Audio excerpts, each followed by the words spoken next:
Hi everyone!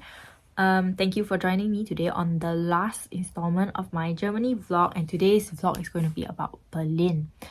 So Berlin is a very interesting city, and that's why I'm going to be doing today's vlog differently rather than just showing you what I ate. Which also, I mean, in this vlog I also did show what I ate, but like rather than just walking around, I really wanted to get into more detail. I really wanted to get into much more detail. So in the vlog today, just as a warning, there will be some very disturbing and some very sickening images. I didn't put anything that's too gory, but just even the stories and the context, I feel like it's very disturbing. Yeah, but back to what I was saying, I think Berlin is one of the most interesting cities because obviously World War II started from here. Like, you know, all the Nazi headquarters are all in Berlin. So it was really interesting because World War II actually didn't happen that long ago, less than 100 years ago actually. I never used to have any interest. I didn't used to have much interest in the war because usually when people talk about the war, like to talk about like the planes or like, you know, the type of machinery that was used, and that didn't really interest me. But during this trip, a lot of the human suffering, like actually what the people actually went through during this time was like, you know, just it was just really brought to life. Being at the concentration camps where people were, seeing the bunkers they were sleeping in, the living conditions, even standing in the field that they were standing in this weather. And now as I'm recording, it's the middle of November, standing in the middle of the cold field, and going to the museums and looking at the pictures, really just looking at the faces of all the people who passed away, who were murdered. It was I think sometimes, you know, some of the pictures, after you see it, you just really cannot forget about it. It just really sticks in your mind. So this is some of the images that I wanted to share today, and some of the stories that our guide told us. So that's how I will share the vlog today. We are here in Berlin, and we forgot that today is all the shops are closed because it's Sunday. Then we went to the shopping area, everything was closed. Now we're going to go to look at the museums instead because that's the only thing that's open. The first museum we are going to is the topography of terror. So that's a World War II museum, and nearby there's also a Jewish museum. So we're going to look at both today. So the first museum we went to is called the Topography of Terror, and basically it's the museum that documents all the World War II atrocities.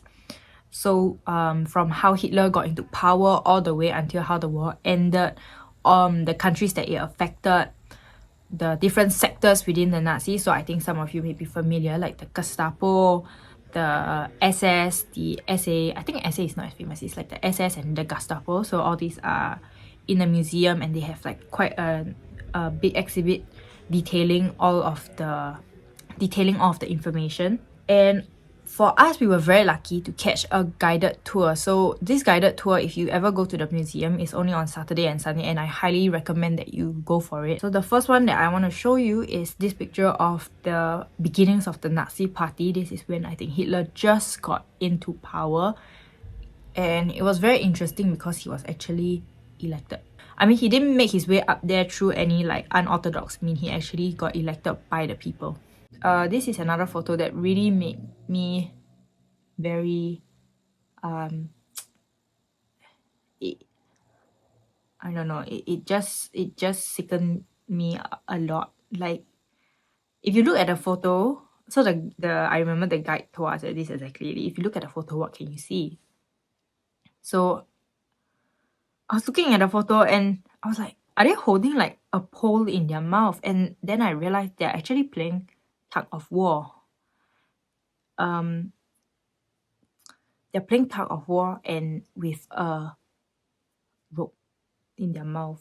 And they're made to do this to humiliate them, to dehumanize them, really to break their will, you know. According to the guide, there was no orders from the top for them to actually do this. So whoever was standing here, like the guards are just doing it out of entertainment and because they can. And this photo just, I don't know, it's just such a sickening photo because it really just shows how it was just the start, you know, of how sick people can be. So in this photo, the tour guide also pointed out one thing, which is on the left side. If you're just looking like this, on the left side, these are young men. On the right side, they are old men. So he said that it could be that these are father and sons and they are torturing them. They are torturing them this way. So there were some other images as well that were really disturbing, like pictures of people hanging from the noose, like real pictures of people hanging from the noose and like with their bodies swinging. So I didn't want to put it here. Or pictures of a man kneeling in front of a mass grave getting shot. So it's a very heavy museum, but I think I learned so much there that I definitely don't regret going. It's just a really heavy museum and I was not expecting that.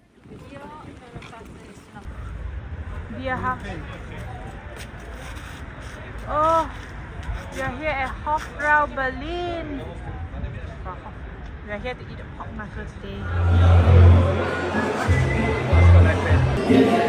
We're finally here to try our pork knuckle today. Very excited. There's even a live band here. And this place looks really fun. Actually, this is a Munich restaurant. We didn't get to eat it in Munich, so we're having it here.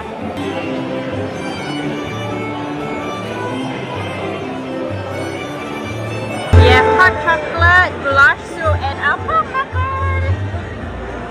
Super fast. We ordered like 5 minutes ago, less than 5.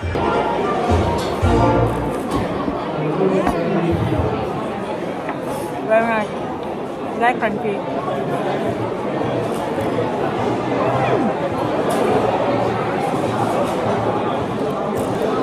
Very nice. This has to be one of like the top 2 best pork knuckles I've ever tried. Really good. The meat is very soft and juicy, not salty.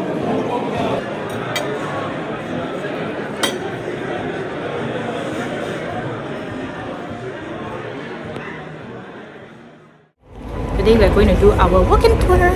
So on the next day we went for a walking tour and this is around the city of Berlin. We started out at the Red House. So this area here is called the Museum Island. Apparently Hitler really enjoyed giving speeches around this area. So there are actually some gunshots in the architecture. So if you, according to our guide, if you look at some of the pillars, there are gunshots going up like this because people shoot from the water, the canal below, upwards.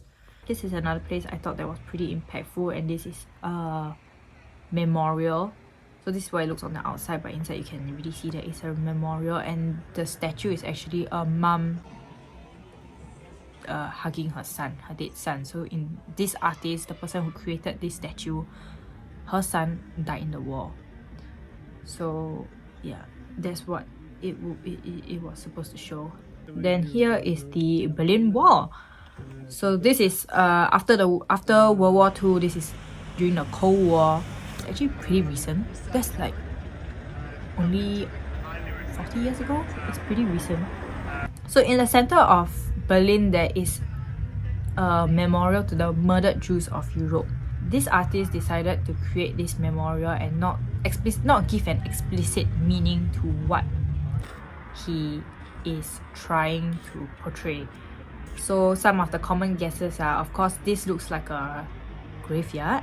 The taller stones to me look like tombstones and the shorter ones just look like coffins. Yeah, so the artist wanted to leave it open to interpretation. So some of the possible interpretations, as told to us by the guide, is that the width of the walkways only allow for one person to walk through.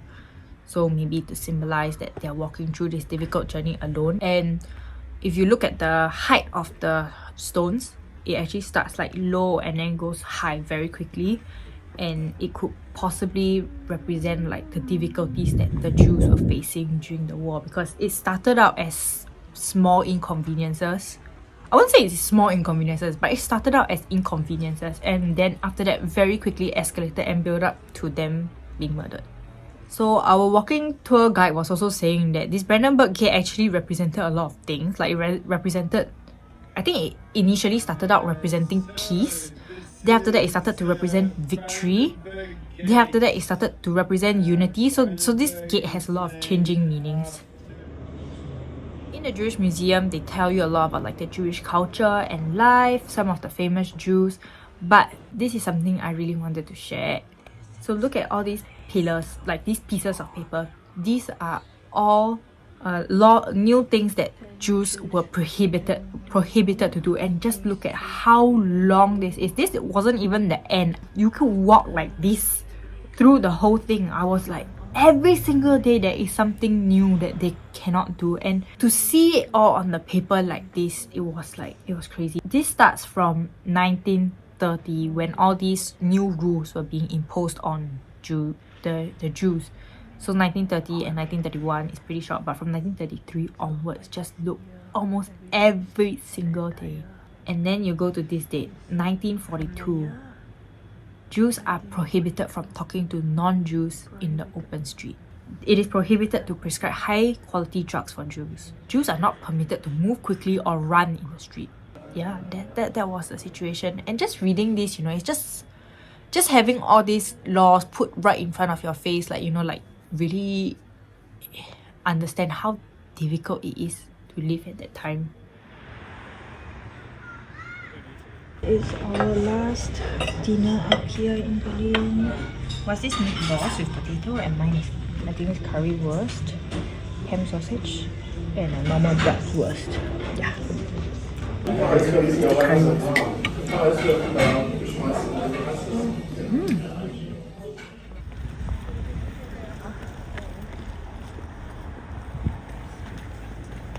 Today we are going to Sachsenhausen, which is a concentration camp in Berlin. And this one of the important concentration camps because a lot of the planning was done here. So we're walking. We are following a tour, but we are walking the same route that the prisoners would have taken. And the guide said that the initial people who were here were political prisoners. So a lot of the Germans as well. Yeah, it's quite far, half an hour. This particular concentration camp is considered to be very important because it was where all of the planning was done. So we walked through the gates of the concentration camp. Basically all the barracks that used to hold the prisoners are now gone, except for a few that some of them I think they built it again, and some of them are originals. But there used to be like barracks in a fan shape. If you can imagine, from walking in, there will be a machine gun at the top. The barracks are fanned out like this, so the machine gun can basically move around and shoot anybody. So here is two of the barracks that you're allowed to go into. At one point, there were like 400 men sharing one house, so one bed. So 3 people had to squeeze into one bed. So this is where they slept. It basically is bunkers, and what the guide said is all these people, this camp is for men. So the men were not allowed to go to the toilet in the night time. And from the moment that they wake up to the moment that they had to do a roll call, they only had 15 minutes to wash up. So all these men, basically, if they had to go to the toilet in the night time, or you know, or if they had any emergencies, obviously this place was riddled with illnesses and all kinds of things. They would wish that they were sleeping in the top bunk, because obviously, you know. And just actually looking at the living condition, it just, you know, even without the torture, without the beatings and like the shocks and all that, just even thinking about living in this condition is so sickening. It's really so sickening. So in this picture, we have it's actually the prisoners doing a roll call. And what the tour guide wanted us to notice is that if you look at the picture, they are all wearing like hats and they're wearing like long coats, you know, to keep them warm from the cold, which was actually not the case. This is a post picture. So all the pictures that we have of the war today are pictures that were taken by the Nazis.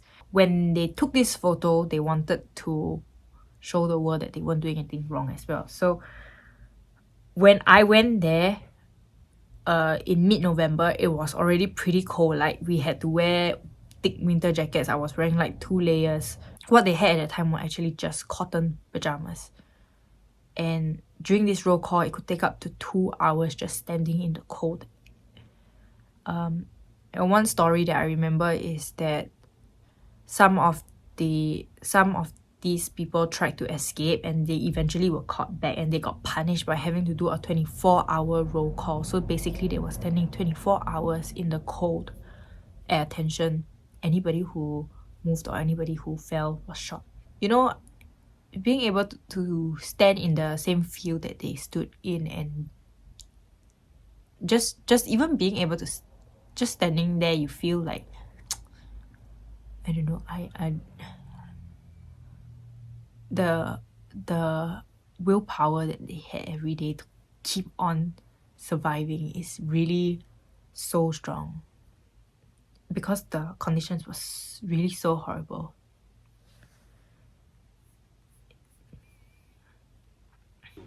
And the last thing that really caught my attention is this gas chamber that was used to... This was the testing ones. This was one, I think this was a smaller scale one before they moved on to the bigger ones. And it got bombed. I think he said it got bombed by the Soviets.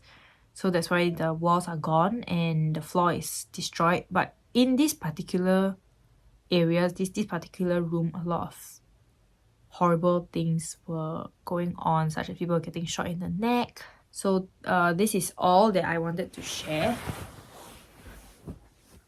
Yeah, so I didn't take video of everything there. There are other things like trenches where people were shot. There was also torture rooms, and some of the torture devices you could still see. I mean, they left it there. So I think it was really interesting. When we were planning the trip to Berlin, I wasn't expecting much because I thought it would just be like any other city. I was not expecting to learn so much about the war, and I was definitely not expecting that there would be so many memorials of World War II in Berlin.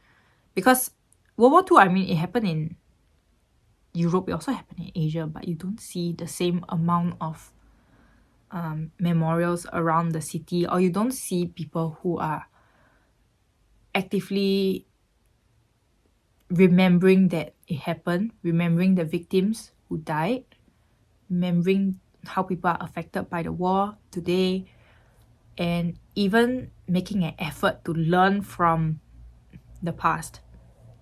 So I think for Berlin, what really surprised me is that they acknowledged it so outrightly. Like, it's in the middle of their city center. You can go to museums. You can go to museums to learn about this for free. Everybody, not just citizens, but everybody, you can go to the museums and learn about it. And in this concentration camp, I think one of the things that was very interesting is that they had a police academy right next to the concentration camp. And what the tour guide said was that the head historian of the concentration camp wanted the police to learn from the past. So I thought that was really interesting, the things that they are doing to try and, you know, like safeguard the future, or like just to make sure that this kind of things doesn't happen. I think because Berlin's history is so recent, like even up to the Cold War, that was like so recent, right? That was, yeah, I think that was like pretty recent. I don't know, you just really could see like how the society back then and the society today like kind of mirrors. So I think Berlin is really worth going. I think it's really worth, even if you're like me and at the start you were not even really that interested in the war, I really think going to all these particular museums that I went to really will change your mind. And you know, when you actually experience it, when you actually go to the cells, you actually go to the bunkers, the barracks. It just seems so much more tangible. Like the past just seems so much more tangible when you actually go there and see it. So I used to hear about World War II like sometimes through YouTube or TV, but it just looks like, I don't know, sometimes when you look at things through YouTube or like TV, to me it just seems like a movie, if that makes sense, because it's so far away, out there. Like, how could it be? But the reality is actually much worse. Some of the tortures they did, some of the ideas they have, it's so sick. It's so much worse than I ever could imagine. It's so much worse than I've ever seen on TV. It's actually, you know what, I remember thinking that when I was walking around, I was like, actually this place is worse than the Game of Thrones. And I thought Game of Thrones, the first episode, like the Game of Thrones, I thought was pretty bad. But what they did in these camps, I think you just can't even, just how sick people are, really. So yeah, despite all that, yeah, highly recommend go and learn. I've heard this phrase that you need to learn history so it doesn't repeat itself, and I always thought it was like nonsense. But now that I've actually seen it, I can totally understand where it's coming from. That's all for my vlog. I hope you also enjoyed the food in the vlog, because there was also a good part of the trip, because the food in Berlin is also pretty good. So thank you so much for watching, and I'll see you next time. Bye!